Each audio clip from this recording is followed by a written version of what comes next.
I'm not going. I am going. Well, how do you do, Buckaroos? This is Tom, the Beer Whisperer. I am having a heck of a time. I don't know why this is so hard for me. Uh, I'm just technologically challenged, so I've been trying to figure out how to do this live hangout. And every time I do one, something goes awry. Now I had it perfect, and then I knocked something, and my angle's messed up again. So we're just gonna kind of wing her here. Which is kind of how I do everything. So what are you going to do, right? So, anyways, I just wanted this is kind of a test. I just wanted because I tried to do one last night. It didn't work out right, so I'm going to wing it again. I sent out just a few random invites. I don't expect anybody to show up because I just did it on the spur of the moment. I mean, I just sent out the invites 2 minutes ago. Nobody knew I was doing this. So if somebody shows up, well, there you go. But I don't expect anybody to. I have a Mother's Foggy Notion that they just re-released their 2013. They haven't made it in a couple years. I'm a little bummed about that, but hopefully they'll make it again. 10%, 44 IBUs. They describe as a hybrid American craft, traditional British. It feels to me closer to a traditional English barley wine, but again, it's still not quite that either. So I see where they're coming from. At 44 IBUs, it is much lower than most American craft. But I sure hope they make it again because it's just a great beer. I noticed one the other day that, well, look at that scenery, man. Oh my God, Trump's got a backdrop. That's not sea cushions. Anyways, I digress. I noticed I was getting some oak on the nose, and it doesn't mention this Asian oak, so I was wondering why. So I did check their website, and every time I get things organized, I hit something, and you see a wobble there because it's very precarious. Anyways, yeah, I look on their website, and they have oak in a question mark. So I don't know. Maybe they use some oak staves. Maybe it touches oak. Maybe they use a certain amount. Aged in some sort of oak and then blend it with the rest. I don't know, but I do feel some oak on the nose. I feel a little bit on the flavor as well. You may know, gosh, that's beautiful. It feels a lot like sherry to me, and I don't know if that's just my taste buds, but it has that mouth feel and that finish like a very nice cream sherry. That's how it feels to me. There's a bottle of whiskey behind you. I did a video for just this, but I didn't have my glass ready then. Now I have my glass ready. I have my wife got this Crown Royal glass at a thrift store. Picked it up, so I thought, well, I love whatever. Especially when you compare the beer and right glass, which I'm not today. I'm using the Public House glass, but I do have the right glass for the whiskey. A Crown Royal Northern Harvest Rye, Jim Murray Whiskey Bible, was the World Whiskey of the Year. It is a rye, a 90% rye. And what I've got here is a very generous double shot pour with just a splash of water. What I used is about half a capful from this bottled water. Now, there are some folks that are dead set against putting water in, but I learned this at tastings that it does open up aromas and it does open up a lot of flavors, not to put just a splash in. You don't want to drown a step, just the tiniest splash. This is a nice aroma. It's a nice whiskey.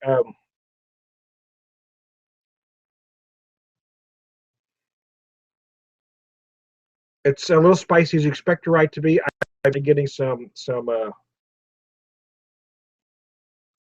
was going to say caramel, but it's not really caramel. It's more like kind of a burnt sugar kind of feel, to be honest with you. That kind of blends with that spicy rye.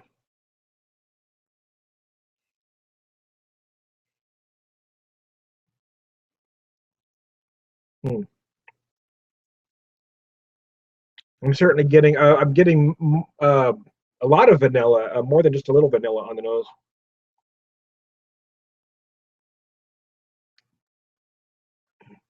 Now I was deciding again. This I try to do most of my videos with a theme. This one was just very random. So when I was deciding what to do what with, uh, when I found the glass, I decided I was going to use the Crown Royal Rye whiskey. So I wasn't sure what beer to pair it with, and then I decided because of the rye, I thought I'd use kind of this kind of sweeter barley wine, and I thought they would complement each other, and they do.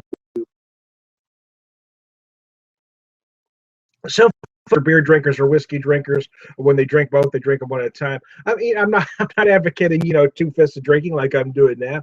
But I think if, you get a nice whiskey and a nice beer, especially in the wintertime, a nice winter warmer like this, kind of a hearty barley wine like this, or a winter warm, I guess not technically. I think you're following me. With a whiskey, and just kind of enjoy both slowly. Typically I will probably drink it faster because I'm talking to you, but typically if I'm just sitting at home watching something on TV, I'll drink a beer like this and a shot of whiskey like this over about the period of an hour. I'm not going to make you listen to me for an hour, but again, this is only a test, man. I just want to see if I can finally do it. I was going to say something else, but I got myself. So I don't know what happened last night. Beer buddy of mine and I had a great conversation covering a lot of topics, if I will, but for some reason, the only thing that showed up was the icons, and I don't know if I accidentally turned the video off. I don't know what I did, so I thought, well, I'm going to try it today to see if I can figure this out. So hopefully, him and I could have another conversation, because it was one of those great pub conversations, where we covered a lot of ground, but it never felt meandering. We just didn't say too on top. We talked about the beer. We talked about circumstances around that style of beer, and we're both having a holiday beer, so we're talking about that. He's kind of a historian, so he's talking about a lot of the history of the beer he was drinking, plus the style, and it was just all around a nice conversation. And I screwed it up. I should have left it though. I ended up deleting it by accident, and I should have kept it. Well, because I was tired. I might have had a little bit of drink, and I was frustrated. So, but yeah, it would have been fine just as a conversation. I don't know if there's a way to retrieve it. I tried to retrieve it after I hit the delete button, but no go. I mean, I wasn't paying attention. I accidentally hit it. So, but there's nothing I can do about it now.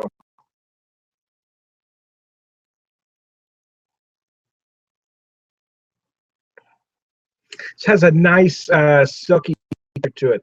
It's very pleasant mouthfeel. I don't feel as comfortable talking about rye whiskeys as bourbon whiskey and Irish. Those are the two that I drink more. I'm not claiming to be expert on either, but those are the two I primarily drink. So I feel more comfortable when I talk about those two, as opposed to when I dabble in rye, or when I dabble in Canadian, or when I dabble in Scotch. I don't as much. So I'm really coming from a total whiskey amateur point of view. But I have drank a lot of bourbon over, the years. I just turned 50 this year, so I've been legally drinking it for 29 years. So I know a little bit, but I'm certainly not an expert. I consider myself more of an enthusiast, just somebody that enjoys it. So again, I went a long way around the barn to say, limited experience in rye whiskey, I find this enjoyable. Should it be whiskey of the year? I'm going to leave it up for others to decide that. If you're asking me to buy it again, it runs about $29 a bottle in my neck of the woods. At most places, I found it somewhere for $27. Yeah, I do believe it's worth that price point. And at some point, I may buy it again when I'm in the mood for rye. And that price point is what I'm looking for. It is certainly worth buying again.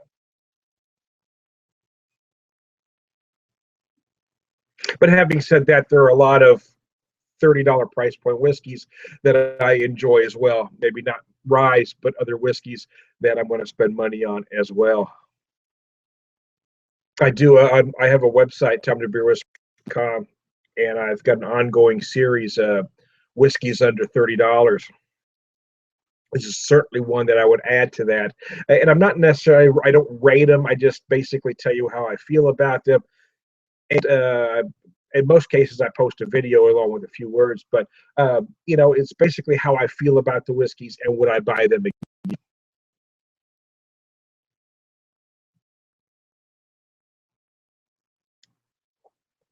Got one real standout, or actually a couple real standouts in the category. One I had for the first time this year was the Baines South African whiskey, made with 100% South African maize, and that whiskey knocked my freaking socks off. It was about 25 a bottle, and man, for $25 a My whiskey is just a freaking steal. It is just amazing. It's made with corn, so I expected it really to have more of a bourbon feel, but it doesn't. It's very interesting. It almost feels like a hybrid, somewhere between a it has elements of bourbon, it has elements of Scotch, it has elements of Irish whiskey. It's just a very interesting, very smooth, surprisingly complex whiskey for only $25 a bottle. I would really love to come across a longer age of this just to see how this thing changes, because that $25 a bottle, I believe it's of your age, I'm not sure, but that stuff was just freaking amazing.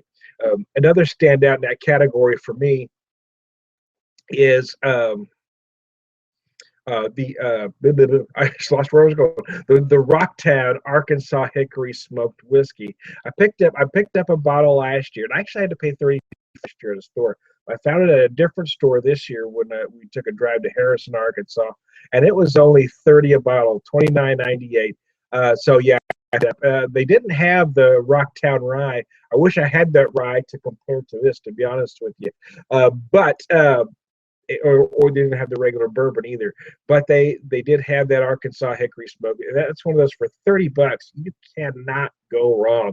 It is just it's bold, it's complex. It uses a wheat mash, so it's sweet. Then you've got that smoke. It's like a an American version of a Scotch. Instead of the peat fire, you've got that hickory smoke.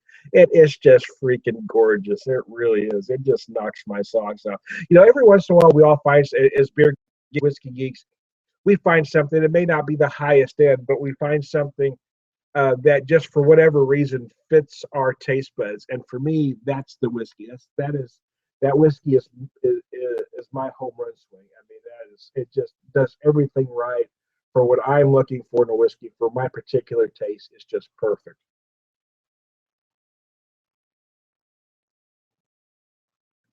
As far as this whiskey goes, it's just darn enjoyable. There is nothing wrong with this whatsoever. See if I can set it down without spilling it. Having a heck of a time. I had everything perfectly organized. And then I have Tourette's, so sometimes I twitched and I had a perfect head on this beer. I was about to hit the start broadcast, and then I went to grab the beer and my hand twitched and I knocked it in my ankle. So by the time I got the beer back, got everything situated, turned on, so I missed my perfect shot that I wanted. What are you going to do, right? This is an interesting beer. It is. You do feel those oak notes, and I don't know why. I don't know if it's some partially aged. They don't say really, but I really do feel some on the nose. I'm actually feeling something different, and I think I'm just losing my mind now that I did notice yesterday when I opened the bottle. Now I'm feeling some almost maple-like notes in it. I think I'm just nuts. Sometimes I think I'm nuts, man. I do get I get a little bit I get a lot of sherry-like aromas with this whiskey or with this beer.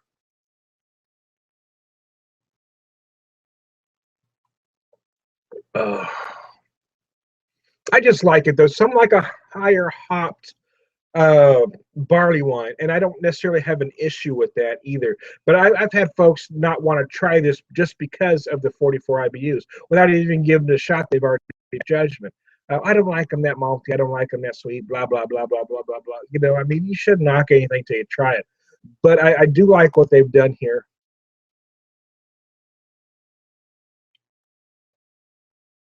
They certainly more than a nod to tradition while still exercising a little creativity as an American craft brewer. I love Mothers. They're my one of a few local hometown breweries. I actually have three in town. I've got Mothers, I got Springfield Brewing Company, and I've got White River, but I've got a few others that I call local, even though they're not quite.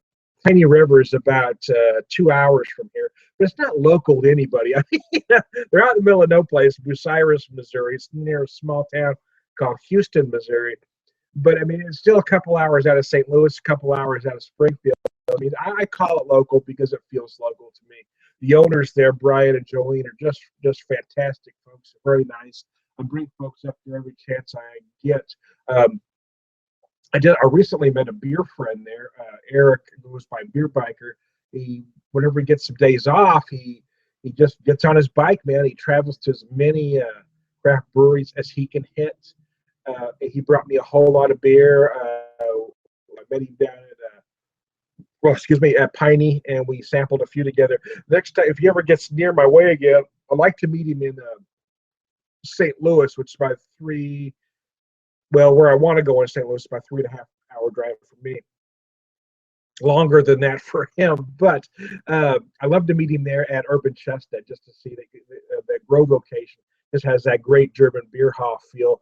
I would love to meet him there because they just have a lot of great beers and they have a lot on tap that bottle, and so it's nice to see what they do there at the brewery. And again, it's the folks that are just fantastic. So here's the thing for me: there's a lot of great breweries out there. There's a lot of great craft breweries. Some are priced better than others for me because I'm a little bit of a tightwad for a craft beer guy. Most aren't, but gosh, I keep losing where I'm going. Urban Chestnut. Anyways, the point I was trying to make was, for me, it's more than we've been to a few places where the beer was great, but the tap room was just damn unfriendly. I'm not going to mention the name. They're actually out of business now, and I can see why. But there was one. Maybe they're not out of business. They might have just relocated, but they were shut down for a while. But anyways, I went in there once, and I just couldn't get any answers. I asked a couple questions about a beer. The guy acted like it was a real, a real hassle for him to do his job, and answer questions about the beer they want to sell me. He was acting like he was doing me a favor by just standing there and pouring me a beer.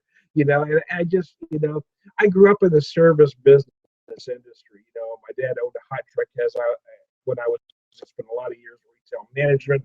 I owned a carpet cleaning business for a few years. For me, customer service is important. So if your customer service sucks, I don't care how darn good your beer is, I ain't coming back. And I think that's a problem a lot of places. They become so arrogant that they know you're going to show up there, so they don't care about your experience. You go and order a beer, they want to serve you and walk away. One reason I love Urban Chestnut because they're so friendly. Piney River again. I mean, you go in there, it's just.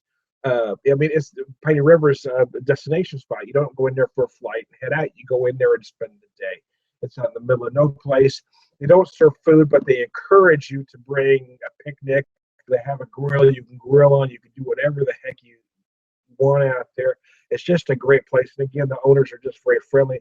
And I walked in there not knowing anybody but the folks I came with, and I ended up having conversations, and I've done videos with people that were strangers, So, I mean, that's the kind of place I like. For me, it's more than beer. It's the whole atmosphere. The breweries I like, the beers I tend to think more about, or when I feel like, gosh, my nose is just sorry about that. I hate it when that happens. Or when I feel like they care about the beer and they care about the customers. If you don't give a rat's ass me if I show up there, if you've got people in there that are just unfriendly, I'm not going back to you. I'm just not. Whether people want to patronize you, that's on them. But I'm not gonna reward you for bad business. St. Louis is great. Urban Chestnut out of St. Louis is great.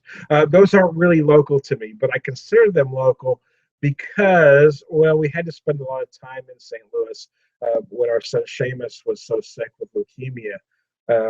Gosh, this Christmas time, it's just a tough time of year because he just loved Christmas so much. It's been I'm gonna start crying now.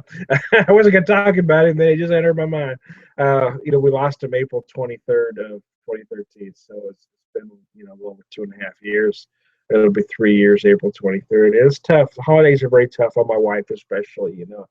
Seamus was just an amazing kid. He was just one of those guys that, he was smart. He was funny. He was caring. He was compassionate. He was witty. He was just a total package. He's the guy that just got along with everybody, and he was so smart and wise for his age. I can't tell you how many adults that that have told me that he was the wisest person they ever met, and he was 14 years old when we lost him. He was just that kind of kid. And so it's been very tough for my wife and I. So I do. My wife does what she needs to do to get by, and I do this. You know, this is kind of my therapy. Is I talk to myself. You know, in lieu of spending hundreds of dollars to see a therapist, well, I talk to anybody that'll want to listen to me as I do videos. And then I mentioned earlier I had the website earlier this year in April. So I do this. So I've got written therapy and video therapy. I've got pages on the site. One page I dedicate just to Seamus. That I kind of use. I mean, you know, it's really, at this point the web become more of a diary than a blog. You know what I mean? I don't really write a lot of articles. It's kind of me writing random thoughts down. And then I try to have somewhat organized. I have various pages, so I try to keep the random the random thoughts, you know, appropriate per page. But I'm not really writing serious beer articles. I'm just kind of telling people how I feel about things, and sometimes I get into emotional stuff. If folks want to read it, that's fine. If not, that's okay too. But sometimes just writing it down, you know, and putting it out there is therapy. Like these videos, you know, I do these videos, I put them out there. It's therapy. So there you go. Mm. Very smooth whiskey. You can, the first time I had it, I did some rocks. It's only $30 a bottle, so you could cocktail it if you want. I would certainly love to try it in a Manhattan. I think it'd make a beautiful Manhattan. But other than that, I don't think I personally would cocktail it or highball it. Other than that, I wouldn't. You know, I think it'd be a waste to throw soda pop in a whiskey like this. You might as well buy it cheap. You might as well be using, you know, a cheaper just Canadian. You might as well be buying Canadian frickin' mist. You know, uh, I just think it's a waste. But I mean, if you know, hey, it's your $30, you spend it. If you want to put soda pop in, it's your business. I'm telling you, I basically tell you, I feel that it's quality enough to drink rocks or neat all of the time, which is how I'm going to drink it. Although, as the weather gets colder, I really enjoy a Manhattan. I really do. That is my cocktail. That is the go. Old fashions have become real trendy over the last few years. I've never dug an old fashioned. They're very sweet to me, but I just love the elegance. I'm kind of an old fashioned guy, I guess, but I love the elegance of the Manhattan. I love the old feel about it, you know, the kind of that Rat Pack feel, you know. I just love the elegance of the Manhattan. And when they're made right, oh my gosh, if you ever find a bar that makes a very nice one, yeah, baby, that's what daddy like. Back in August, my wife and I took a short vacation. We took a couple of days, went camping with some friends. I was really rustic camping, and they had an RV, and we had a kind of a rustic hotel room in the campground they stayed in. But and then we took and went down into St. Louis. We stayed at the Moonrise Hotel there on the Del Mar Loop, and that hotel is just freaking gorgeous, man. It wasn't all that expensive. I bought the room in did the advanced pay rate, which was very reasonable, less than Maine's. And they have a rooftop bar that's just fantastic. Now, on the rooftop bar, they have a month old Manhattan. Have all the ingredients aged a month. Now, it's not cheap, mind you, but oh, good golly, it's tasty, man. It was, and it was vacation money. You always do things on vacation that you would normally do. Oh my gosh, that Manhattan gave me a. Uh, ooh, ooh, it got me all sorts of excited. I'll tell you what, it was fine. It was just fine. St. Louis has kind of become our second home because we spent so much time up there with Seamus. You know, that first year we couldn't go back up there. We had to go back a couple of times. And it was painful. And then I said to myself, or so said to my wife, that we're not going back to St. Louis ever again. It just hurts too much. And then it came right about the time for Seamus's birthday this year, which was 11th. And we both looked at each other as we were planning a vacation and said, we need to be in St. Louis on the 11th. We both felt like he was whispered in our ear that he really wanted to be in St. Louis. So we went to St. Louis and we were there 9th, 10th, and 11th. We stayed 9th, 10th, and 11th, and then we checked out on the 12th. It just felt like we had to be there for his birthday. You know what I mean? It was just, and we met some friends from, there was a charity that Seamus supported called, oh my gosh, that's a nice year. Oh, time you're traveling. Oh, Borealis. Anyway, Pedal the Cause. Seamus was supporting a charity called Pedal the Cause. This is a great organization because so many organizations, a good portion of what you donate to them goes to administration. 100% of what you, now I'm not, this is going to sound like a sales pitch, I guess. It's pedalthecause.com. They have a Facebook page. Go to, please donate to them if you can, because every penny of what you personally donate, every penny of what you donate goes to cancer research in the St. Louis area there. They are really trying hard to find a cure for cancers. We lost our son to leukemia. He just had a brutal strain of ALL that has a high success rate, but unfortunately, the strain he had was just, uh, he was diagnosed in 2012, February 13th of 2012. Trying not to cry. It's been 2013 of 2012. And they do what they call induction. We were there for 28 days, and then he went into remission. He did. Everything was fine. Then you go back for stays a couple weeks at a time. Then it was once a week, and then into the maintenance phase was once a month. Unfortunately, he was only able to be in that phase for 3 months when it relapsed, and when it relapsed the last time, they kept trying different inductions. They to do stronger things, and they tried 3 different inductions. And the last induction they did was what they do for AML patients. It's a little stronger. It's not typically needed for ALL, but they tried everything they had for ALL, and it didn't work.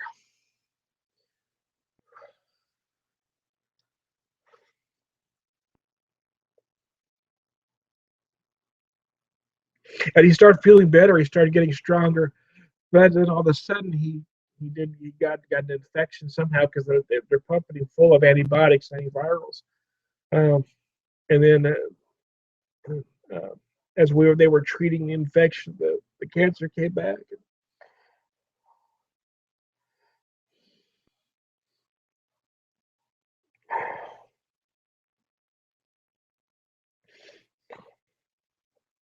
And then there was nothing to do. He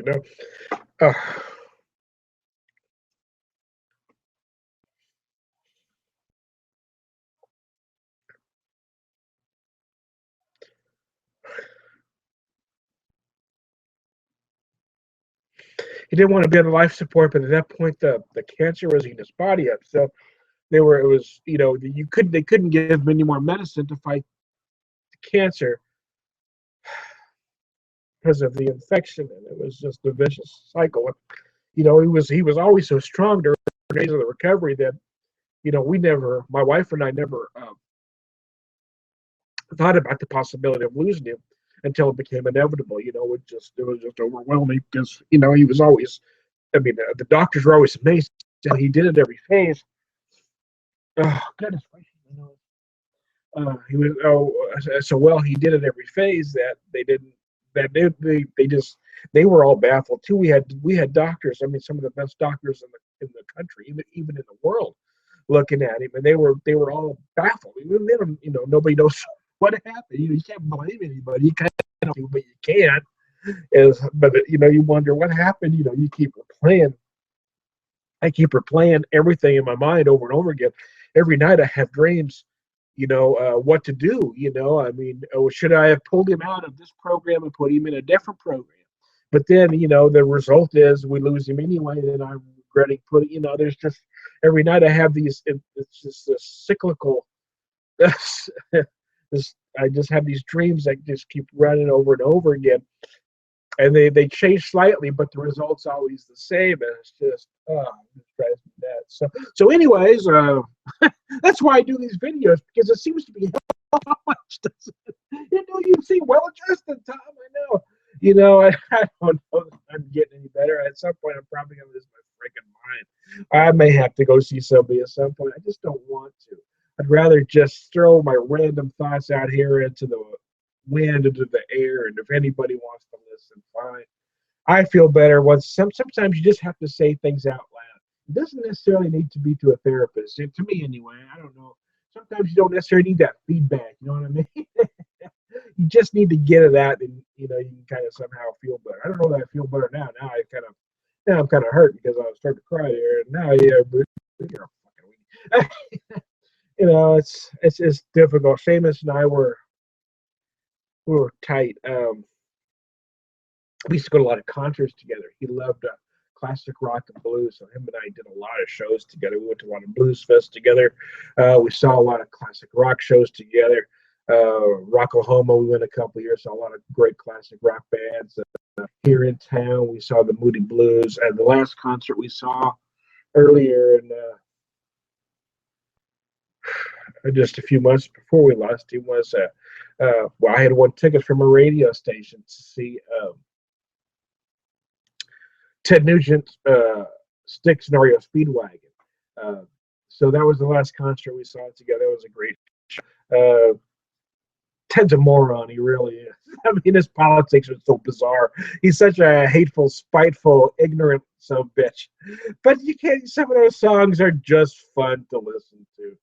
He's such a misogynist, arrogant, egotistical, probably racist. Although I don't know for sure. He says some really questionable freaking things. He's just a yutz. But some of those songs are just fun. The show that we saw, he actually had Derek St. Holmes with him, and Derek really adds class. He adds that perfect rhythm guitar, and he's really a much better singer than Ted. So the songs that Ted is gracious enough to let Derek St. Holmes sing are just awesome. And then Styx was phenomenal. Styx just knocked it out of the park. Tommy Shaw is still freaking amazing. He really is. The stuff he does is phenomenal. James Young sung Miss America, and it was just REO Speedwagon was good. Seamus wasn't as much enamored with REO. A little more mellow, but he really loved Styx energy. And Styx, they didn't do a lot of their best because Dennis Young isn't with them anymore, or with this version of Styx anyway. So they did a lot of Tommy Shaw tunes, which are more upbeat, they're more rocking, they're more melodic. Tommy writes some great stuff. So, anyways, I rest, and I ran a lot longer than I planned to. You've been talking for an hour, you long-winded sub. Not quite. A little over 30 minutes, but I'm probably gonna wrap her up here. I was and then I guess somehow I got back to Seamus and then everything. Then it just went south from there, man.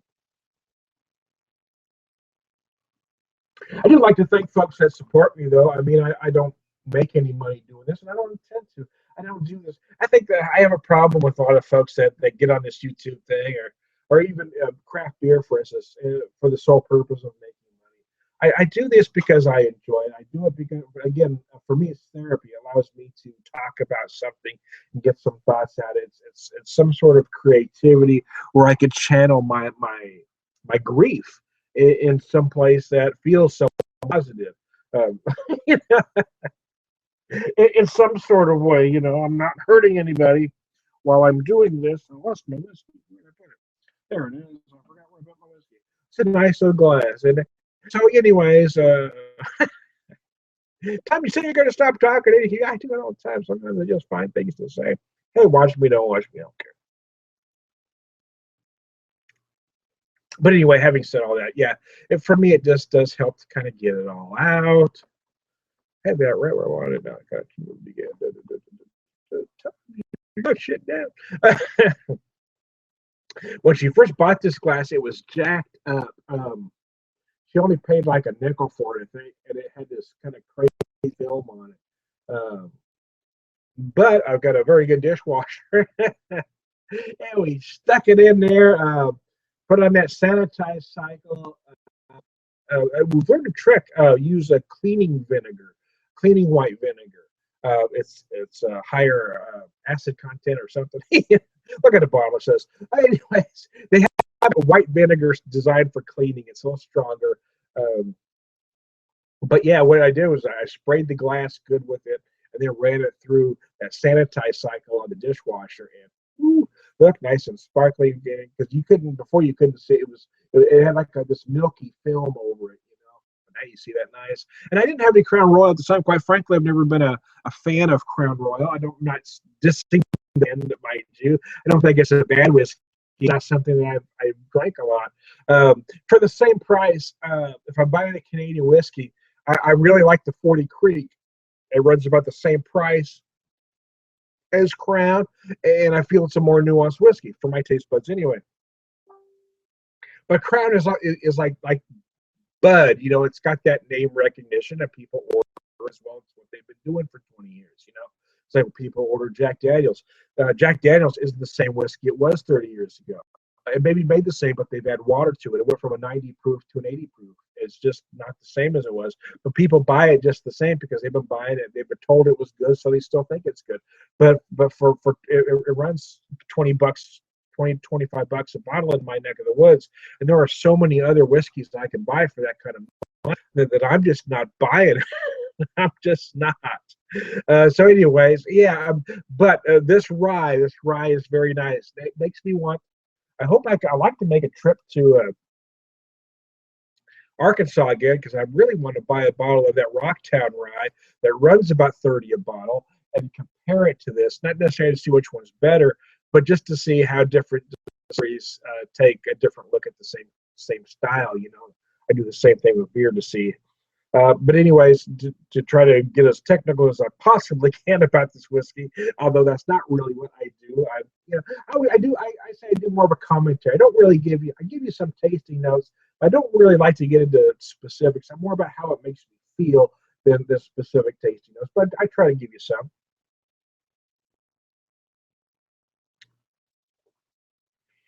It's texturally very pleasing. The rice spice is beautiful. It comes at you right at the very end. Before that, you get some nice, in a very light way. I get a lot of vanilla. I'm not going to say caramel. I'm going to say more of a feel of a burnt sugar than a caramel. Um, Although it's kind of almost the same thing, just slightly different. It's just very nice. It is worth every bit of the 20 even to $30 price tag. I'm not sure I'd go 35 for it, to be honest with you, because for me there's others out there in other styles. Again, I kind of tipped my hand earlier. I'm more of a bourbon and Irish whiskey drinker. When I want something bold, I buy Irish. When I want something smooth, when I want something bold, I buy bourbon. When I want something smooth and mellow, I buy Irish. There are some Scotch I drink, but I'm not as enamored with Scotch. I think a lot of Scotches. I think some just think it's classier because they were told that since they were little. And I don't really believe that's the case anymore, but I think some people still want to hold on to that fallacy. So when they tell you, because they want to seem important, when they tell you, oh, I drink Scotch. Well, yippity for you. I drink bourbon because I'm a working class guy, you uppity freaking yuck. So, anyways, oh, wow.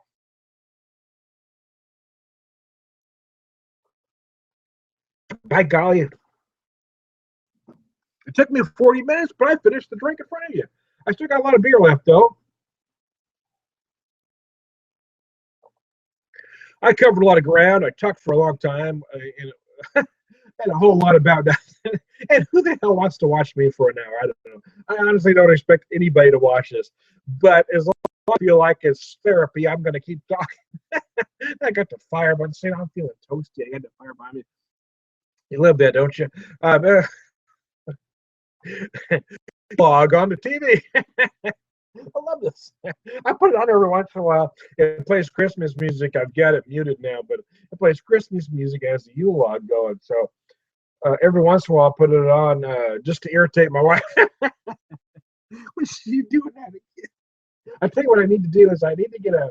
Uh, I've got Pandora, but I need to get a better speaker so I can crank my Pandora, not Pandora, but well, or my Pandora because I got my rock Christmas stuff on the Pandora. But there's a iHeart app where I've got the rock Christmas, or where I play a lot of you know not your typical Christmas tunes. You know, you can hear the King's Father Christmas and some other irreverent Christmas songs, AC/DC Mistress for Christmas, that kind of thing. I want to figure out a way where I can get this Yule log going on Christmas Day and have that other Christmas music play. You know what I mean? If I could have both channels going at the same time, that would make me a very great man because I love watching the fire and listening to the music because it doesn't take much to stimulate this crazy old man. So hey, I'm probably going to wrap this up right now. You know what? I'm not. I've said it like 3 times. I'm not. I'm going to finish this damn beer. You know what? Fuck it. Stop watching me, then. I'm going to finish this beer. I've been working on this for about 45 minutes now. I told you it takes usually about an hour. It'll be about an hour by the time I finish it. And here's the thing. With this, this was in the fridge. So, and then I let it sit out about 10 minutes before I pop it. And now that I've let it sit for, 45 minutes, as you know, yeah, it's probably at about the temperature it really ought to be drank. Yeah. I'll be honest with you, I like my beer colder than most beer geeks. If a temp is 55 to 60, I tend to like it about 50. If they say, 60 to 65, I tend to drink it 50 to 55. This is one probably at about 50 to 55. I probably started it at about 40. Now I probably got it closer about 50 to 55, and that's probably where it ought to be. It doesn't feel quite as sweet now as it did early on. All those notes kind of even out. Now before I was feeling the oak right away, then all that sweetness, and then the hop stuff, and now I'm kind of feeling it. It just kind of at the right temperature can be right. If you do things like you should, and then at the temperature, it really drinks like it should. Everything kind of works together harmoniously. You have those hints of oak. You've got that malt sweetness. You've got the earthy hops. Cleaning her up at the end so it doesn't feel cloyingly sweet. It's just a damn beer, man. It is. I wanted that. I have a mother's pint, but I didn't want to pour it to a pint glass. All this is much different, but I just like this glass. Public House, another semi. We talk about local breweries. I'm using the glass and didn't mention it. So I hope if they were watching this at any point, they were pissed off and they quit watching me. That son of a bitch is holding our glass, didn't talk about our brewery once. That bastard. I've been there a couple times. Actually, I've been there 3 times. I've been to their Raleigh location once or St. James location twice. They again, it's not just about the beer, it's about the people. Very friendly, uh, very nice, very informative. They don't mind talking about the beer. If I'm going to a brew pub and I ask you a question about the beer, by golly, I expect you to have some answers. And I don't expect you to be pissed off for having to answer a question about something you're trying to sell me. And and again, this is another one. I've been there 3 times, and I will keep going back because they're very friendly every time. In fact, the one time I went there, the head brewer was there, and had some other friends there. Excuse me. I think his father-in-law was there. I was talking to him at the bar, and they had brought me back to look at the tanks, and he poured a couple things out of the tanks and let me taste it. It just things like that make my freaking day. It doesn't take a whole lot to make this old man happy. It's just nice. It was again, it's kind of a thing you can kind of vacate a little bit. That's why I do the craft beer thing. For me, it just helps me. It just helps me get to the next day, and that's all I'm trying to do at this point. Grief is brutal. I think about Seamus constantly when something nice happens like that. That just kind of carries you to tomorrow. I just try to find a way to get to tomorrow. That's all I try to do. But again, it's one of those. I mean, it's St. James is, I don't know. It's not. It's about 2 hours from here, maybe a little less. Who knows? Raleigh is about the same. It's not really local to anybody. So I consider the Public House Brewery local just because, well, it's just not, it's kind of out there. It's close enough. They got some great beers. They're, oh gosh, what do they call it? I had it on the tip of my tongue. Now they do this stout that's just phenomenal. They've got a beautiful stout. They got a very nice IPA. It's very likable, but it's not really a hopheads IPA. But it is put together well. It's very well balanced. But their stout is, and I just the eluded me at this moment. I had it on the tip of my tongue and then I lost it. But they do this beautiful stout. Wow, it's just beautiful, man. It just makes me misty all over. Tom, you don't need to. You said, I noticed after I turned that I started getting more emotional about things. Now that after we lost our son to leukemia and everything else, I mean, hormones are just fucking with me. I'll be watching a movie, I'll start crying. Wife's like, "Are you crying?" No. Always make me start crying. I'm such a baby. Just start crying for no fucking reason. Damn. A good Hallmark card, That's a horrible thing to admit to. Hey, I'm an honest guy. I tell it like it is, man. Even if it makes me look bad, I am nothing if not an honest man. Sometimes too honest people can be brutally blunt. It has been brought to my attention a time or two that sometimes I lack tact. In my defense, they had it coming. I don't necessarily unload on defenseless people, but if you're being a fucking moron, I'm probably going to tell you that in those words. Look what I acting like when you know who you are. See, I got sad, I got happy again. And a lot of us do whiskey. It's hard to drink this Foggy Ocean barley wine and be sad because it just makes you happy. It's like somebody took an injection of helium, put it in your brain. Oh, your head's just kind of light, and like a balloon. It feels like you could float.